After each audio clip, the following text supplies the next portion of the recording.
দিনী বোনদেরকে বলে দিই, অনলাইনে যেহেতু যাবে, আল্লাহর ওয়াস্তে আমাদের ফোনে কোনো ফোন দিবেন না, আল্লাহর ওয়াস্তে আমাদের ফোনে আমাদের হোয়াটসঅ্যাপে কোনো মেসেজ পাঠাবেন না। আর এমন এমন মিষ্টি ভাষার মেসেজ দেখলে মনে হয় যে মানে সব অসহায় মেয়ের দায়িত্ব নেওয়ার জন্য আমরাই আছি। আর সবার একটাই সমস্যা, আমার স্বামী ভালো না, আমার স্বামী ভালো। তার ধারণা যে তার স্বামী ভালো না, বাকিদের সবার স্বামী ভালো। নবী সাল্লাল্লাহু আলাইহি ওয়াসাল্লামের সামনে যখন কোনো মেয়ে এভাবে র্যান্ডমলি স্বামীর নামে অপবাদ দিত, মিথ্যাচার করত বা অভিযোগ আরোপ করত, আল্লাহ নবী সাল্লাল্লাহু আলাইহি ওয়াসাল্লাম রাগ হতেন। সে আপনার ভরণ পোষণ দেয়, আপনাকে খাওয়ায়, আপনাকে পড়ায়, আপনার সিকিউরিটি দেয়, আপনার সম্মান রক্ষা করে, সারাটা জীবন আপনার জন্য একদম তেজপাতা বানায় ফেলে দিল, এখন বলছেন স্বামী ভালো না। মেয়েদের দিনদার মেয়েদের মধ্যে যে পরিমাণ স্বামীর প্রতি অশ্রদ্ধা, অসম্মান আর কটু বাক্য, সম্মানহানি, গায়রতের খেলাফ কাজ করার যা দৃষ্টান্ত আমাদের সামনে আছে, আর বেদিনদের ব্যাপারে বলার তো আমার ভাষাই নাই। মনে করবেন না যে কেউ মাদ্রাসায় পড়লেই একদম দুধে দেওয়া তুলসী পাতা হয়ে যায়, না, ভুল ধারণা আপনার, কখনো নয়। আমরা নিজেরা নিজেদের চরিত্র পবিত্র রাখবো, ইনশাল্লাহ আল্লাহর কাছে পবিত্র মেয়ে চেয়ে নিব। একটা মেয়ে যে স্বামীর সম্মান বোঝে না, সে কিসের স্ত্রী? একটা মেয়ে যে স্বামীর সম্মান বোঝে না, সে কিসের স্ত্রী? আবার একটা স্বামী যে তার স্ত্রীর সম্মান বোঝে না, সে কিসের স্বামী? সমস্যা, আমি ইসলাম এবং পারিবারিক জীবন নিয়ে আমার ভিতরে এত কথা জমে আছে, এটা বলতে গেলে আমার 3 ঘন্টা সময় লাগবে। তবে আমি আলাদা করে এটা নিয়ে একটা লেকচার দেব ইনশাল্লাহ। কিছু কিছু বিষয় আপনার চেয়ে আমার বয়স কম হতে পারে, কিন্তু এই বিষয়গুলোতে আমার অভিজ্ঞতা আপনার চেয়ে 10 গুণ বেশি আছে। আর একটা ভুল তো জীবনে করতে যাবেন না, সেটা হলো যে ফ্যান্টাসিতে ভুগে অতিরিক্ত দায়িত্ব নিতে যায় না। ফ্যান্টাসিতে ভুগে অতিরিক্ত দায়িত্ব নিতে যায় না, তাহলে দিন থেকে আপনি বিচ্যুত হয়ে যেতে পারেন। স্ত্রী হবে কেন? কোমল, নমনীয়, শুনবে, আনুগত্য করবে, যে কথাগুলো কোরআন সুন্নাহর মধ্যে আছে এগুলো শুনবে, আনুগত্য করবে, স্বামীর সম্মান বুঝবে। সারাদিন স্বামী বাহির থেকে কষ্ট পরিশ্রম করে বাসায় ঢুকে, তার চেহারা দেখলেই যেন সব পরিশ্রম ভুলে যায়, এমন হবে স্ত্রী। ঘরে ঢুকেই খাটাস খুটুস, কথা নাই, বার্তা নাই, ঝগড়াঝাটি, হ্যাঁ খাওয়া রেডি করা, যাও খেয়ে নাও। আপনারা কি মনে করেছেন? নবী করিম সাল্লাল্লাহু আলাইহি ওয়াসাল্লাম বলেছেন, আল্লাহর পরে যদি আমি কাউকে সেজদা করার আদেশ করতাম, আমি মেয়েদেরকে বলতাম তারা যেন স্বামীদেরকে সেজদা করে।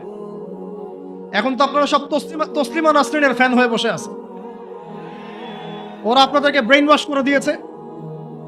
সব ক্ষেত্রে সমান অধিকারের কথা আপনাকে কে বলেছে? কোন কোন ক্ষেত্রে আপনাকে অগ্রাধিকার দেওয়া হয়েছে। আপনি খুঁজছেন সমান অধিকার, আর ইসলাম দিয়েছে অগ্রাধিকার। কত বোকা আপনি! কোন কমন সেন্স নাই, ননসেন্স। বাসায় ঘরে ঘরে প্রবলেমস গুলো চলতেছে, ঘরে ঘরে। কেন এত বেসবর? কেন এত আনুগত্যহীনতা? কেন? কথা শুনতে হবে, মানতে হবে, বিশ্বাস করতে হবে। সম্পর্ক শুধু ভালোবাসার বলে টিকে থাকে না, সম্পর্ক টিকে থাকে একে অপরের বিশ্বাসের ফলে, একে অপরের শ্রদ্ধাবোধের উপরে, একে অপরের সম্মান বোধশক্তির উপরে, এগুলোর উপর সম্পর্ক টিকে থাকে। সৌন্দর্য, ভালোবাসা তো আজ আছে কাল নাই। বিশ্বাস, রেসপন্সিবিলিটি, সবর, ইতাআত, এগুলোর উপর সম্পর্ক টিকে থাকে। তখন ভালোবাসা এত লম্বা হয় যে দেখেন অনেক চাচা চাচিরা আছে এখনো, বৈবাহিক সম্পর্ক হয়তো 40 বছর, এখন পর্যন্ত কোনোদিন ঝগড়া লাগে নাই। এমনকি ওই চাচিকে আপনি বলেন যে বাসার থেকে অন্য জায়গায় থাকতে, ও স্বামী মরে গেলেও ওই স্বামীর ভিটা ছাড়তে রাজি না, বলছে না আমি আমার এই স্বামীর ভিটা ছাড়তে রাজি নই। এই তো 40 বছর আগের জেনারেশনটাকে আপনি দেখেন, আর এখনকার মেয়েদের জেনারেশনটাকে আপনি দেখেন, কিসের সেকুলার ঘরের মেয়ে আর কিসের মাদ্রাসার মেয়ে, সবই একই অবস্থা। ইল্লা মাশাআল্লাহ, ইল্লা মাশাআল্লাহ। এখন এগুলোর ফলশ্রুতিতে যখন দেখা যাবে যে কনফ্লিক্ট তৈরি হচ্ছে, তখন আবার দেখা যাবে কি আইন কানুন, সমাজ, পরিবেশ সব মেয়েদের পক্ষে। দিন শেষে আপনি দোষী হয়ে যাবেন, দিন শেষে দোষটা আপনার ঘাড়ে এসে পড়বে। মানে সমস্যা ক্রিয়েট হতে হতে হতে হতে এমন একটা জায়গায় যাবে যে তখন আপনি রিয়াক্ট না করে থাকতে পারবেন না। তখন যদি আপনি কোনো রিয়াক্ট করে ফেলেন, সব দোষটা তখন আপনার ঘাড়ে গিয়ে পড়বে।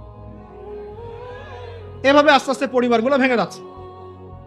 ভালো লাগছে না, আল্লাহ পাকের নেয়ামত ভালো লাগছে না।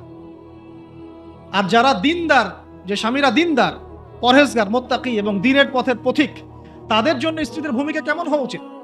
স্বামীকে স্পেস দিতে হবে, তার মাথাটাকে ঠান্ডা রাখতে হবে, তাকে আল্লাহর জন্য ওয়াকফ করে দেওয়া লাগবে যে আমার স্বামী আল্লাহর জন্য, আমার স্বামী উম্মতের সম্পদ, তার যেন কোনো পেরেশানি না হয়, তাকে যেন এক গ্লাস পানিও ঢেলে খেতে না হয়, সে ওই টাইমটা যেন আল্লাহর দিকে দিতে পারে। এতে আমিও জান্নাতে যাব, সেও জান্নাতে যাবে ইনশাআল্লাহ। পরিবারগুলো এইভাবে হচ্ছে না। কিছু কিছু বিষয় আমি নিজেও খুব ফেড আপ। আবার অনেক সময় আমরা যারা আছে, আমরা আবার স্ত্রীদের উপর অনেক বেশি কঠোর হয়ে যায়। এত বেশি কঠোরতা দিয়েও আসলে পরিবারকে শক্ত করা যাবে না।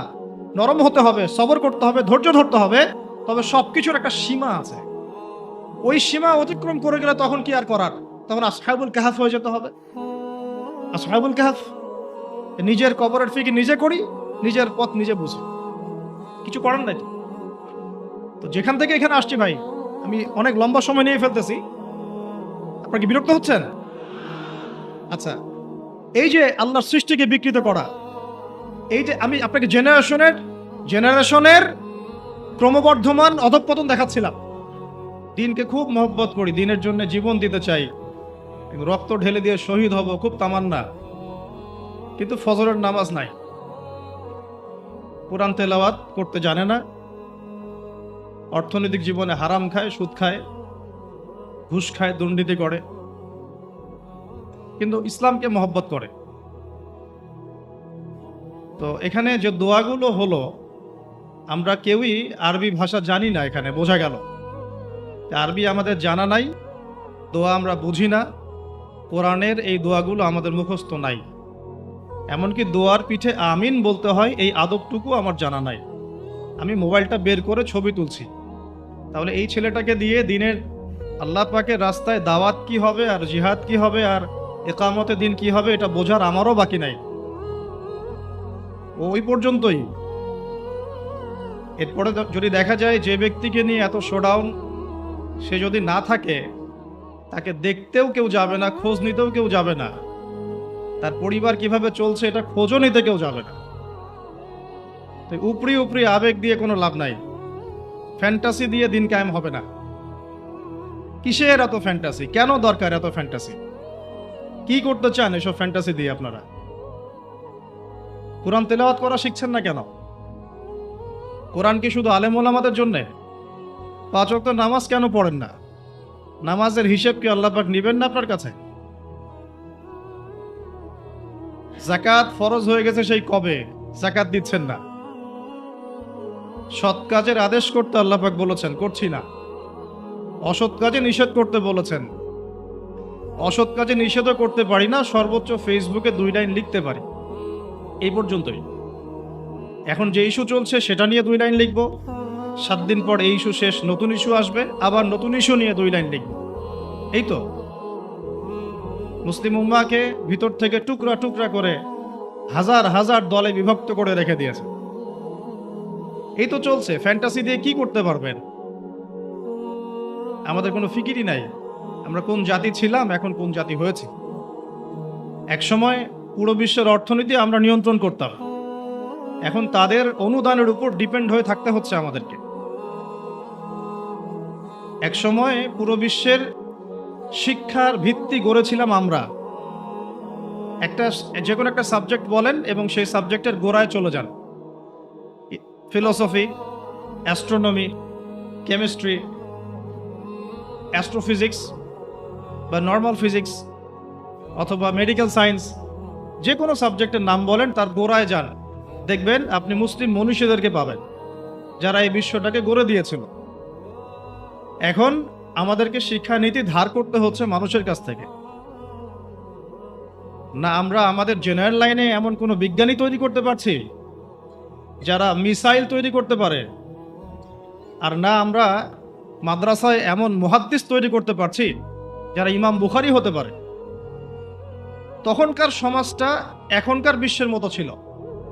বলবেন কিভাবে? আমি বলছি আমার কাছে হুজ্জাত আছে, প্রমাণ আছে, আমি প্রমাণ করছি কিভাবে। নবী সাল্লাল্লাহু আলাইহি ওয়াসাল্লাম যে যুগে নবী হন নাই, এখনো নবী হন নাই, যেটাকে আমরা বলি, কটাক্ষ করে বলি মধ্যযুগ, বা আমরা অনেক সময় অপমান করে বলি আইয়ামে জাহেলিয়া, শব্দগুলো শুনেছেন তো আপনারা? কখনো কি প্রশ্ন করেছেন যে আসলে কেন এই যুগটাকে আমরা জাহেলিয়া বলি, কেন অন্ধকারাচ্ছন্ন যুগ বলি? ওই যুগটা কি সূর্য উঠতো না? ওই যুগে কি সূর্য উঠতো না? তাহলে কেন অন্ধকারাচ্ছন্ন যুগ বলি? এক, ওই যুগের মানুষ আল্লাহ পাকের তাওহীদ, একত্ববাদ এর সাথে শিরককে মিশ্রিত করেছিল, এক নাম্বার। তাহলে এক নাম্বার কারণ কি? ওই যুগের মানুষ আল্লাহ পাকের তাওহীদের সাথে শিরককে মিক্স আপ করেছিল।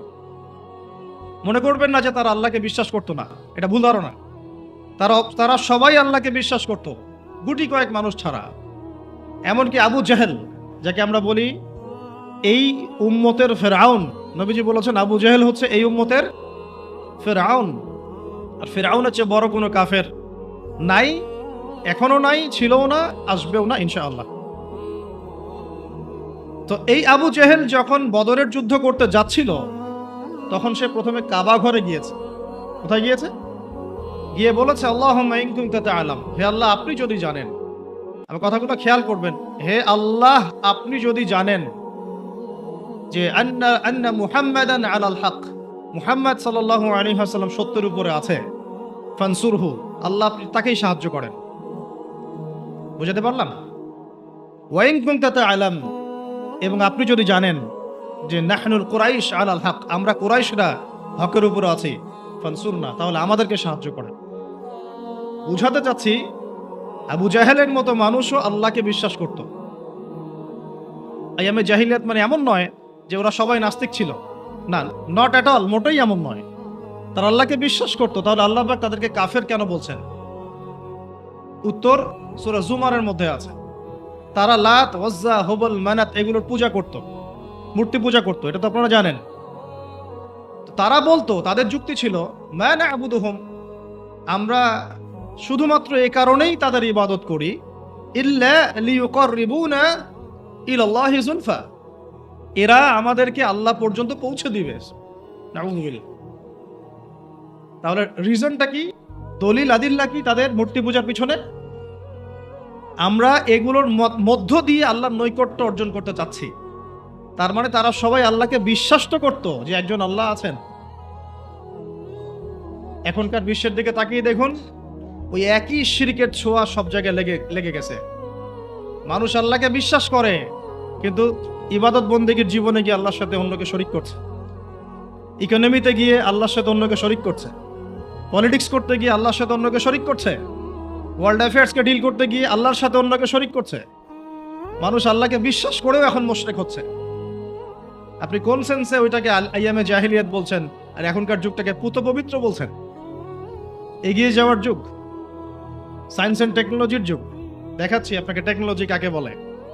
সুলাইমান আলাইহিস সালামের সময় বিশ্বে এমন প্রযুক্তি ছিল, এই প্রযুক্তির ধার কাছেও কোনোদিনও এই বিশ্ব আর যেতে পারবে না। আমি আমার হ্যাডসেট নিচ থেকে কথা বলছি না, এগুলোর দলিল আছে সূরা সাবার মধ্যে, সূরা নামলের মধ্যে, অন্য অনেক জায়গায়, যে আল্লাহ রাব্বুল আলামিন সুলাইমান আলাইহিস সালামকে এমন রাজত্ব দিয়েছিলেন, এমন সুপ্রিম অথরিটি, ক্ষমতা, পাওয়ার, টেকনোলজি পৃথিবীতে কখনো ছিলও না, কিয়ামত পর্যন্ত আসবেও না। এখন পর্যন্ত কোনো টেকনোলজি আসে নাই যে আমি এই চেয়ারটাকে বলবো চলো আমাকে ঢাকায় নিয়ে নামাই দিবে, তাও আবার 1 সেকেন্ডের মধ্যে। কতটুকু সময়? এখন পর্যন্ত কোনো টেকনোলজি আসে নাই যে আমি চোখের পলক ফেলবো, এইটুক সময়ের মধ্যে আমার স্ত্রীকে আমার পাশে নিয়ে বসাই দিবে। আসছে? সুলাইমান আলাইহিস সালামের সময় এমন ছিল। সাগর থেকে মুক্তা, মণিমুক্তা আরোহণ করে এটা দিয়ে অট্টালিকা নির্মাণ করা হতো। তিনি জিন জাতিকে দিয়ে কাজ করাতে পারতেন। তিনি যাচ্ছেন রাস্তায়, পিঁপড়ারা গল্প করছে, এই সবাই গর্তে ঢুকো, সুলাইমান আসলে তোমাদেরকে পিষে ফেলবে, আর তিনি মুচকি মুচকি হাসছেন। পাখির ভাষাও বুঝতে পারছেন, পিঁপড়ার ভাষাও বুঝতে পারছেন। তার বাবা দাউদ আলাইহিস সালাম জাবুর তেলাওয়াত করছেন, এই সাগরের মাছ সব কাছে চলে আসছে জাবুর শোনার জন্য। এমন প্রযুক্তি আপনি এখনো বের করতে পেরেছেন? সভ্যতার যে বড়াইটা আমরা করি, এটা একটা কেবর, অহংকার। এটা কি? আল্লাহ পাকের জন্য বলেছেন, আমি কত কওমকে এর আগে ধ্বংস করেছি, কত যে কওমকে আমি ধ্বংস করেছি।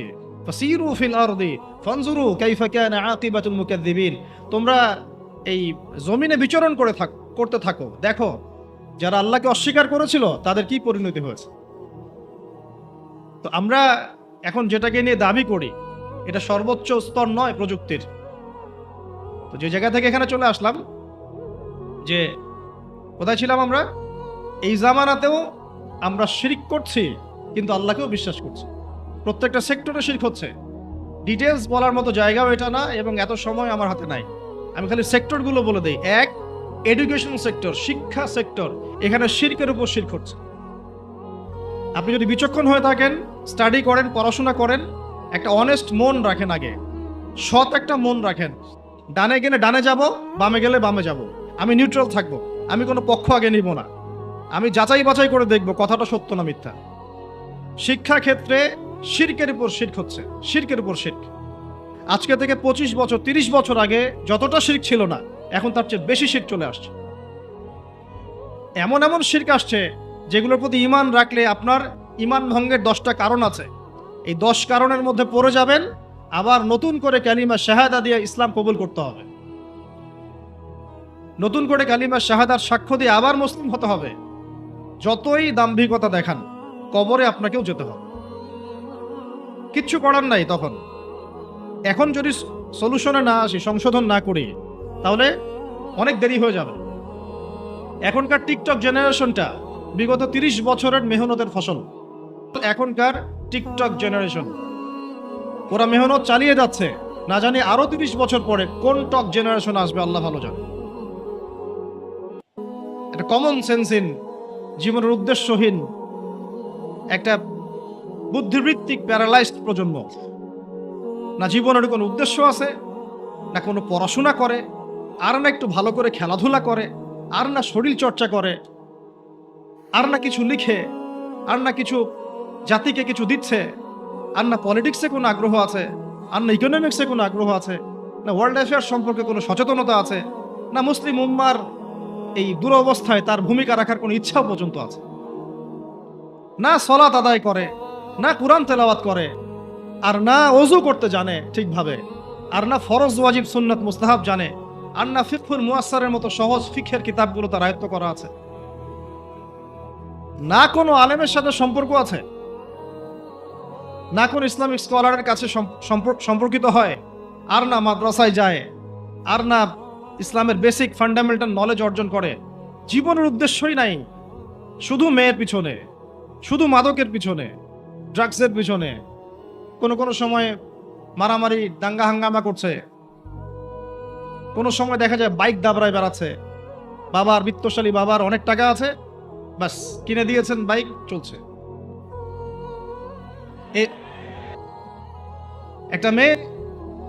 একটা মেয়েকে আল্লাহ পাক সৃষ্টি করেছেন কি জন্যে? যাতে সে ইসমাইল আলাইহিস সালামের মতো সন্তান জন্ম দিতে পারে। এই বাইকের পিছনে ঘোরা মেয়েটা কি আপনাকে এরকম সন্তান দিতে পারবে? আপনি তো বোকা। আপনি মনে করছেন যে অল্প সময়ের জন্য আমি তাকে নিয়ে একটু মজা করি। তখন দেখা যাবে আপনারও জীবনে এমন কোনো মেয়ে আল্লাহ পাক দিয়েছেন যে ওই রকমই অন্য কারোর সাথে বাইকে ঘুরে আসছেন। তখন কিছু করার থাকবে না, কিচ্ছু করার থাকবে না। আমরা ঢাকায় দেখি মানুষ খালি খাচ্ছে আর খাচ্ছে, সবাই বসে খায়। ফাস্টফুডের দোকান হাজার হাজার হাজার হাজার, সবাই মেয়ে ছেলে একসাথে বসে খায়, চটপটি, ফুচকা, বার্গার, পিৎজা, খাওয়াই যেন এদের কাজ। রাস্তায় ফুটপাতে পাটি বিছায় বসে খাওয়া দাওয়া করতেছে, সবাই খাচ্ছে, গল্পগুজব করছে, গোল গোল হয়ে বসে বসে মোবাইলে কি জানে করতেছে, গোল হয়ে 10 জন বসে আছে একসাথে। ওই মুহূর্তে বসে সে হাসাহাসি করতেছে। ওই মুহূর্তেও তার কোনো ফিকির নাই। নামাজের সেজদা একটু দোয়া করব, আমি আল্লাহর দিকে ফিরে আসি, ওগুলো অনেক দূরের কথা, বাদ দেন।